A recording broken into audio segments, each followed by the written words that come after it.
Salve galera do canal, tudo bem com vocês? Hoje nós vamos ver o homem que trabalhou com tecnologia alienígena. É verdade? É mentira? Bom, não sei. É isso que nós vamos ver hoje. Então deixa o like, ativa o sininho, se inscreve no canal que é muito importante. Simbora pro vídeo! A história da ufologia ela se divide em antes e depois de 1989. Esse foi o ano em que se falou pela primeira vez na lendária Área 51 da Força Aérea dos Estados Unidos. Esse foi o ano em que se falou pela primeira vez sobre a possibilidade do governo estar estudando tecnologia alienígena na surdina, por baixo dos panos. O responsável por essa virada de chave se chama Bob Lazar. Para alguns, o maior informante da história da ufologia. Para outros, um farsante, um mentiroso, compulsivo, sem nenhuma credibilidade. E agora? Bom, agora a gente vai analisar os dois lados desse mistério e você vai decidir no que você vai acreditar.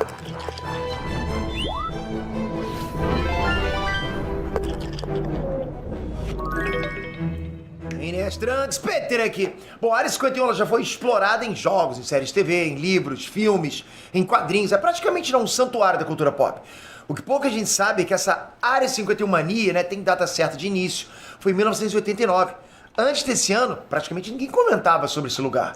Nem ninguém conhecia isso. Algumas pessoas afirmavam ter visto luzes estranhas sobre a região e a aeronáutica respondia que era uma área de testes militares. Vida que segue, então, não tinha mistério ali. Só que Robert Scott Lazar foi na televisão, numa emissora no Texas, e jogou tudo no ventilador. A Área 51 era uma operação secreta de estudo de tecnologia extraterrestre. Foi uma revelação tão bombástica que até hoje o nome Área 51 ainda está presente na mente de pessoas no mundo inteiro. É verdade esse bilhete? O que foi que o Bob Lazar contou? Existe uma conspiração para desmentir o X9 lá? Bom, e o pior é que quando a gente lembra de Área 51, que logo passa na nossa cabeça é negócio de alienígena, tá? Negócio de ET, de extraterrestre. Existe, eu sei lá, mano. Talvez sim, talvez não. O universo é imenso, vai saber, né? O vídeo de hoje não tem respostas fáceis e eu garanto que você vai ficar bolado, garanto. Esse é o vídeo de hoje do quadro Inés Curiosidades e eu quero muito a sugestão de vocês aqui nos comentários para mais vídeos aqui no canal. É bom demais, eu tô adorando essa nova fase do canal. Por sua causa, vocês são casca grossa demais. Se inscreve, ativa o sininho para você não perder o próximo Inés Curiosidades. Sai um vídeo a cada 2 dias desse quadro aqui. Aqui é vídeo todo dia no canal, né? Bom, no dia 24 de maio de 1989, a galera que tava lá e sintonizou na emissora norte-americana KLAS Class viu uma entrevista impressionante. O repórter investigativo George Knapp, ele entrevistou um homem identificado como Dennis. Esse tal de Dennis não mostrou o rosto e escolheu o anonimato, mas a identidade era o que menos importava naquele momento. O que ele falou surpreendeu muita gente, incomodou muita gente. O entrevistado largou a letra. Ele seria um físico que teria trabalhado no chamado Projeto Galileu, né, dentro do complexo militar, conhecido como Área 51. O objetivo do Projeto Galileu era realizar engenharia reversa em espaçonaves alienígenas. E o que é isso, Peter? Bom, engenharia reversa, né? É quando você pega um produto já pronto e desmonta ele inteiro para tentar entender como é que ele funciona e tentar fazer algo parecido. Sabe, engenharia reversa. Naquele momento, o Dennis revelou que a Força Aérea Norte-Americana tinha posse de nada menos que 9 discos voadores capturados, escondidos em 9 hangares. Ninguém nunca tinha falado sobre isso, nunca na história. O conceito de Área 51 não estava presente na imaginação das pessoas. Esse é o ponto em que nasce uma das mais duradouras e plausíveis teorias da conspiração. Nessa entrevista com essa pessoa, ok? No mesmo ano, nos dias 11 e 13 de novembro de 1989, Dennis revelou a si mesmo para o público. Ele voltou para KLAS e deu novas entrevistas. Dennis era um mestre em física Robert Scott Lazar, formado no MIT e no Instituto de Tecnologia da Califórnia, ex-pesquisador do Laboratório de Ciência Aplicada de Los Alamos. Lazar então descreveu como que funcionava o sistema de propulsão das naves extraterrestres, antigravidade. E o segredo da antigravidade seria o elemento 115, um elemento da tabela periódica que ainda não tinha sido descoberto pelo homem e seria impossível de sintetizar na Terra. Esse elemento 115 geraria um campo antigravitacional quando submetido à radiação no reator das naves. O elemento 115 também seria a base para as viagens interestelares dos alienígenas, uma vez que o elemento 115 seria capaz, né, de dobrar o espaço-tempo. Segundo Lazar, o governo americano teria mais de 200 quilos desse elemento 115, mas não teria conseguido decifrar ainda como utilizar esse material. Lazar não admitiu diretamente, mas ele deu a entender que ele mesmo teria furtado parte desse elemento 115 das instalações na Área 51. E Bob Lazar também explicou que teve acesso a documentos comprovando a presença alienígena na Terra nos últimos 10 mil anos. Bom, mano, mas assim, se você for parar pra pensar, 200 quilos acaba sendo pouco, tá ligado? Pra, tipo, o mundo todo, em geral, acho pouco. Vamos supor, 200 quilos de ferro, 200 quilos de ouro, 200 quilos de cobre, essas coisas. Tipo, pra quantidade que existe no mundo, é pouco, tá ligado? Agora, desse minério aí, deve ser que faça um grande estrago, entendeu? Esses 200 quilos. Se dê pra fazer várias coisas, né? Não sei, né? Nunca ouvi falar. Só é uma hipótese, né? Não leve a sério 100%, não. Olha isso. Segundo ele, né, segundo Lazar, essa raça extraterrestre teria vindo do quarto planeta do sistema estelar de Zeta Reticuli. E essa raça seria composta por seres baixinhos, do tamanho de crianças humanas, com a pele acinzentada. Seriam os famosos Greys. Lazar tinha ouvido histórias sobre a presença dessas criaturas na base, e ele mesmo afirma ter visto de relance um alienígena. É como eu disse pra vocês, o entrevistador George Knapp, ele era um repórter investigativo, né? Ele foi atrás de checar esses fatos da melhor maneira possível. E é nesse ponto que a história do Bob Lazar começa a ficar mais estranha ainda. Primeiro que o jornalista não conseguiu encontrar os registros de nascimento do Lazar. Era como se o cientista nunca tivesse nascido, ou como se alguém tivesse apagado esses registros. Depois, George Knapp também não encontrou nenhuma referência, nem no MIT, nem no Instituto de Tecnologia da Califórnia. Era como se o Lazar nunca tivesse cursado essas faculdades. Ou, de novo, né, como se alguém tivesse apagado esses registros. Aí George Knapp foi checar, então, se o Bob Lazar tinha mesmo trabalhado no Laboratório Nacional de Los Alamos. Essa é uma instalação gigantesca do Departamento de Energia dos Estados Unidos, né, com mais de 10 mil funcionários. E nenhum deles tinha o nome de Robert Scott Lazar. Era como se o Lazar nunca tivesse trabalhado ali. Era como se todos os antecedentes de Lazar fossem falsos. Era um charlatão, então?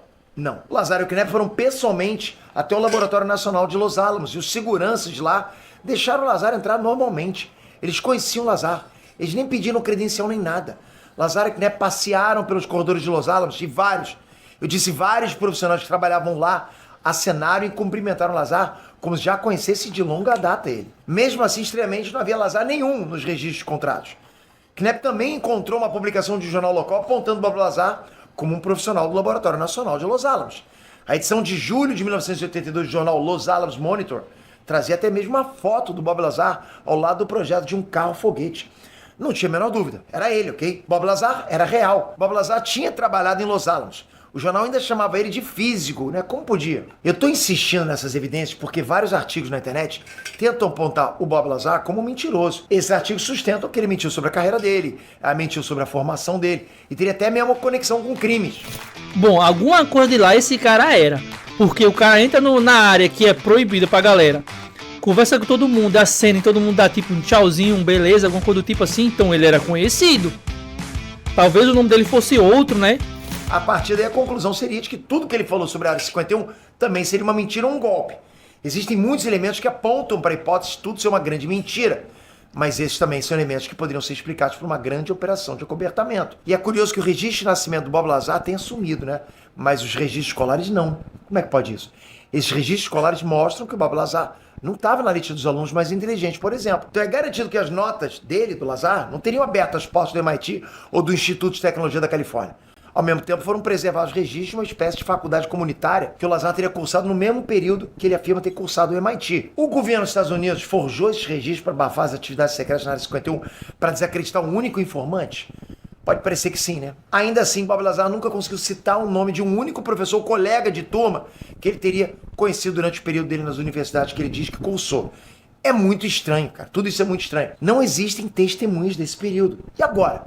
Lazar mentiu sobre a graduação dele? Mas, Pedro, e o lance do laboratório de Los Alamos? Isso não prova também que os registros foram manipulados? É uma boa pergunta. Porque, por um lado, não existem registros que o Lazar trabalhou como físico em Los Alamos. Do outro lado, George Knapp viu Bob Lazar sendo reconhecido por vários testemunhos lá dentro.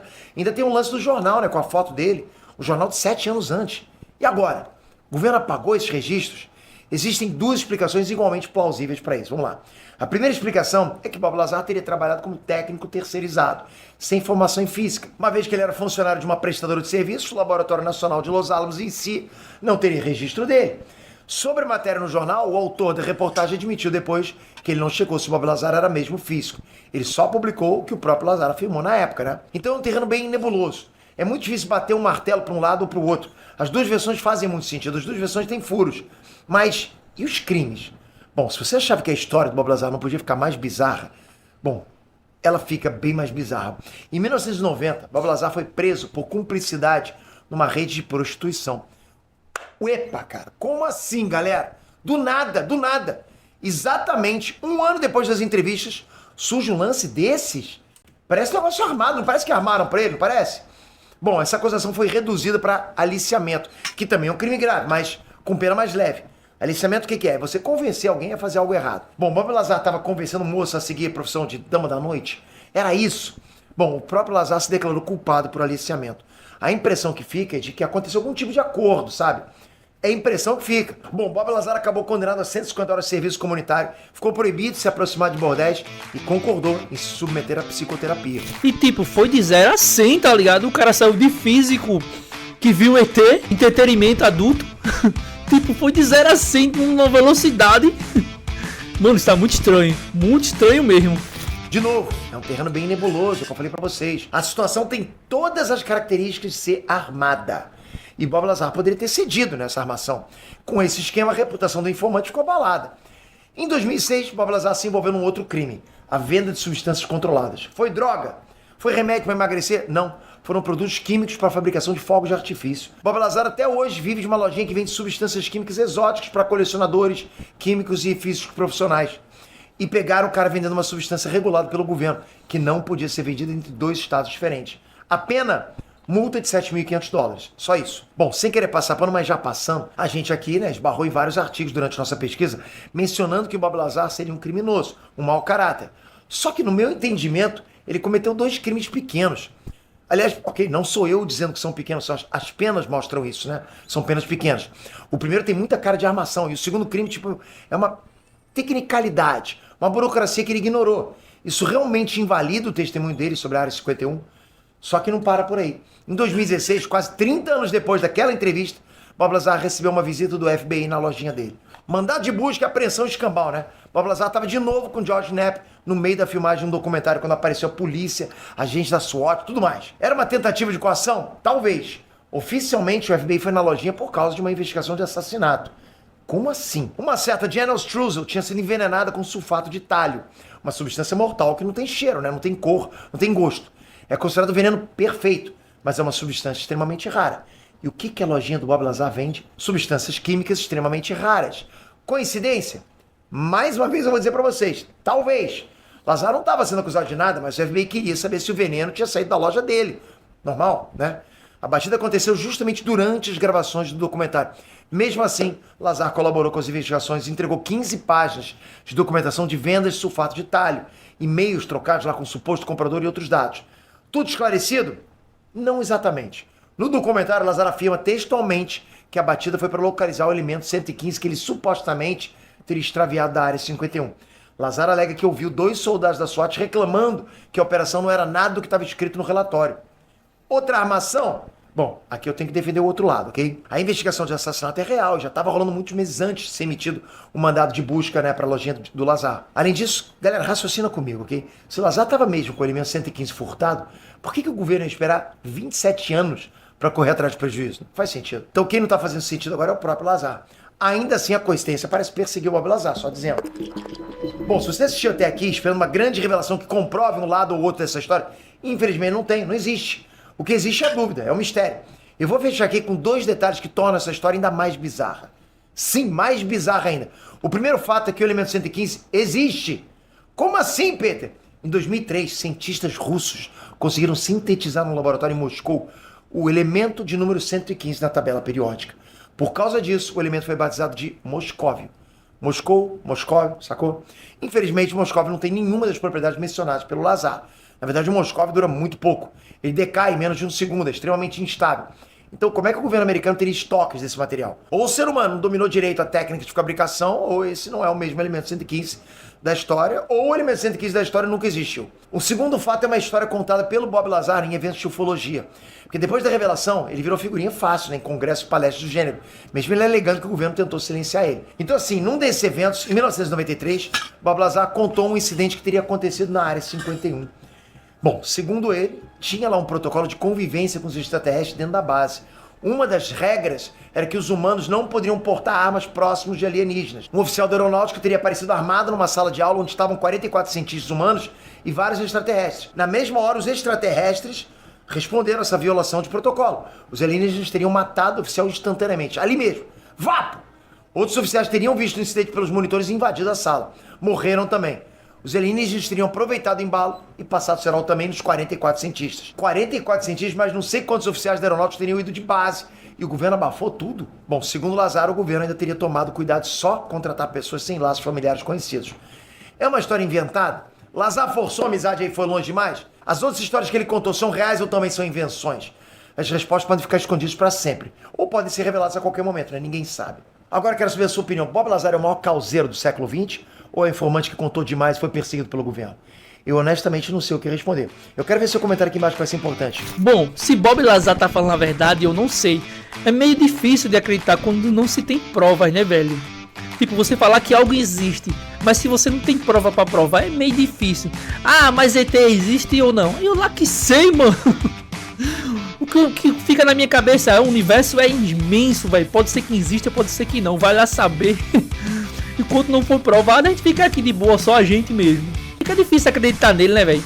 Vocês acreditam, galera? Deixa aí nos comentários. O vídeo vai ficando por aqui. Espero que vocês tenham gostado. Deixa o like, ativa o sininho, se inscreve no canal. Fui!